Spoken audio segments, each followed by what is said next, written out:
예, 국조법입니다. 간단하게 볼게요.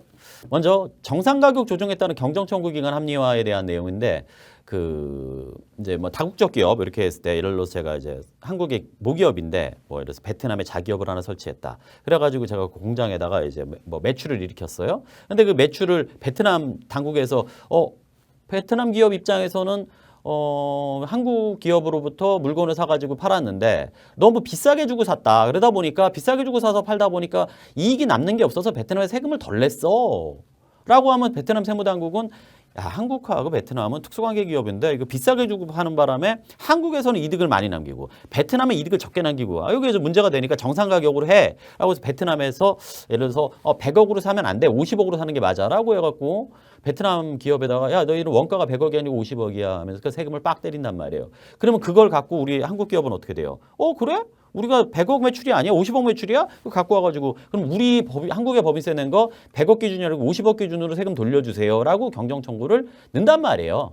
이때 이제 넣게 될 때에 입증 서류 뭐 이런 거 규정에서 더 내라는 거고 경정 청구를 결정해 줘야 되잖아요. 이게 이제 이렇게 돌려줄게. 뭐 이거를 2달 내에 해야 되는데 6개월 내로 해가지고 이제 해서 근데 이제 자료 같은 거 다 받아야 된다. 보안 받아가지고 하는데 보안 기간은 경정 기간에서 제외한다. 뭐 이런 내용이 나왔다는 거고요. 그다음에 정상 가격 조정에 따른 경정 시 과세 당국의 요구 가능 자료 요거 저 거래 당사자 간의 국제 거래별 구분 손익 계산서 뭐 이런 것들이 필요하다. 보시면 될 것 같고 지급이자 송부비세 관련한 뭐 디테일 이런 것들은 다 크게 의미는 없을 것 같아서 넘어가겠습니다. 그다음에 암호화 자산 자동 정보 교환 체계 이행 근거 마련. 이게 이제 가상화폐 이게 해외 금융 계좌랑도 신고를 해야 되는데 그럼 해외 계좌를 막 프로들은 해외에서 다 거래한다고 들었어요. 저는 아마추어라 뭐 한국에 있는 뭐 계좌 이런 거를 한번 해서 시도해 봤었는데 그것도 뭐 사실 쉽지가 않더라고요. 근데 어쨌든 그렇게 해외를 갖고 있는 거를 신고를 안 할 수가 있잖아요. 그러다 보니까 국가 간 이러한 자동 정보 교환을 한다. 뭐 이런 내용의 이행 근거를 마련했습니다. 그거 한번 읽어보시면 될 거고. 그다음에 이거요. 해외 금융계좌 신고 대상 정비 해가지고 해외 금융계좌 해가지고 뭐 5억 원 넘고 뭐 이러면은 잔액이 하루라도 1년 동안 5억 원 넘으면 해외 금융계좌 신고해야 되는데 안 신고하면 과태료 때릴 거야 뭐 이런 건데 안 신고해도 되는 사람이 이제 단기체류 외국인 거주자나 국내 거소를 둔 기간이 183일 이하인 재외국민이었는데 그걸 182일 이하로 이제 정리했고요. 그다음에 국가지자체 공공기관 그다음에 2개가 더 들어갔어요. 불복 소송 상호합의 결과 조세 조약에 따라 취약 상대국의 거주자로 인정되는. 우리나라 거주자 아니야. 미국 거주자야. 우리나라 신고할 필요 없어. 이런 거랑 과세 당국에 제출한 해외 신탁 명의로 금융계좌가 확인되는 경우 해외 신탁 계좌도 신고하게 돼 있어요. 요거에 해외 금융계좌가 확인된 거주자라면 이거는 뭐 따로 신고할 필요 없어. 뭐 이렇게 들어갔다는 거예요. 해외 금융계좌 신고 제도 합리화 한번 읽어보시고요. 그 다음에 해외 금융계좌 중 해외 가상자산 이런 거 한번 읽어보세요.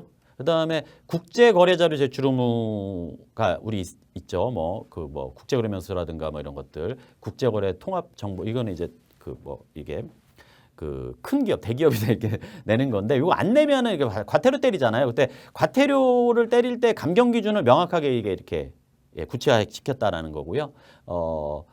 그 다음에 해외 금융 정보 미제공 이건 이것도 한번 감경 기준인데요. 한번 읽어보시고 해외 금융계좌 신고 의무 불이행에 따른 과태료 완화와 가중 경감 이건 중요하죠. 해외 금융계좌 신고를 이행하지 않으면 과태료가 누락 신고 금액 미신고 금액의 20%까지 막 때리고 최대 20억까지 막 때렸단 말이에요. 연도별로 하고 막 이런 식으로 하고 있어요. 근데 이제 그 요율은 10% 단일로 하고요. 한도도 20억에서 10억으로 해가지고 이제 합니다. 그 다음에 요것도 규정, 감경 기준에 따라서 까주고 뭐 이런 것들을 명확하게 했다. 이런 내용이에요. 그리고 우리 해외 현지 법인 자료 이거 제출하는 게 세무사들은 또 많이 이제 세무사 회계사님들 많이 이제 신경 쓰시는 부분이잖아요. 해외 현지 법인 명세서, 해외 부동산 취득 명세서, 해외 신탁 명세서 이런 것들 요거 제출을 해야 되죠, 당연히요. 요거 제출하지 않으면 요 과태료인데 요 감경 기준 이렇게 살펴보시면 되고요. 그다음에 해외 현지 법인 등의 자료 제출 보안 기간 보안 요구 기간 삭제인데 저희들이 이런 아까 해외 현지 법인 명세서라든가 부동산 명세서 언제 제출해요?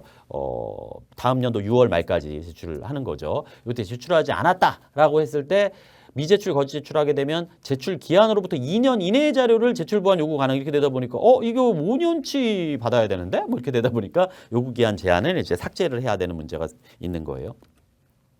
그다음 글로벌 최저한세입니다. 이것 때문에 국조법 개정이 뭐 뒤에 보시면 막 엄청 두껍게 돼요. 이거 만약에 책으로 따로 낸더라도 막 거의 단행본 하나 나올 정도로 내용이 많이 나왔어요. 제도는 그렇죠. 다국적 기업 중에 뭐 연매출 뭐 글로벌로 연결 기준 1조 이상인 다국적 기업은 해외에서 예를 들어서 뭐 최저한세가 15%인데 10%밖에 안 냈으면 5% 추가로 뭐 한국에 내든 그 나라에 내든 규정이 있는 나라에다가 추가로 15%까지 내라는 게 이제 그 글로벌 최저한세 제도고 그걸 우리나라에서 내도록 할 수 있도록 우리나라가 국조법을 몇 년간 바꾸면서 이제 양을 엄청난 개정을 하고 막 제도를 마련을 했는데 사실 읽어봐도 실제 뭔 얘기인지는 잘 이렇게 와닿지는 않는데요. 근데 뭐 연구를 뭐 앞으로 해야 되겠죠. 실제 들어온다면.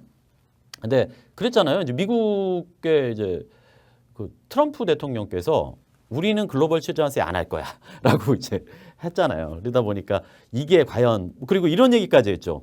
만약에 글로벌 최저한세로 우리나라 기업을 세금 때리는 곳이 추가 세금을 추징 뭐 예를 들어서 이런 식으로 하면 우리가 뭐 복수한다 뭐 이런 식으로 했나요? 뭐 어쨌든 뭐 이렇게 뭐 페널티를 주겠다라는 식으로 한 걸로 알고 있어요. 신문 기사 한번 찾아보시면 나올 것 같고요. 그러다 보니까 저는 약간 좀 이게 제도가 실현될 수 있을 것인가 의구심이 있어서 왜냐면 자세한 거는요. 여러분들 그 규정이 들어오면 연구하는 걸로 그렇게 우리 하시는 걸로 하시죠.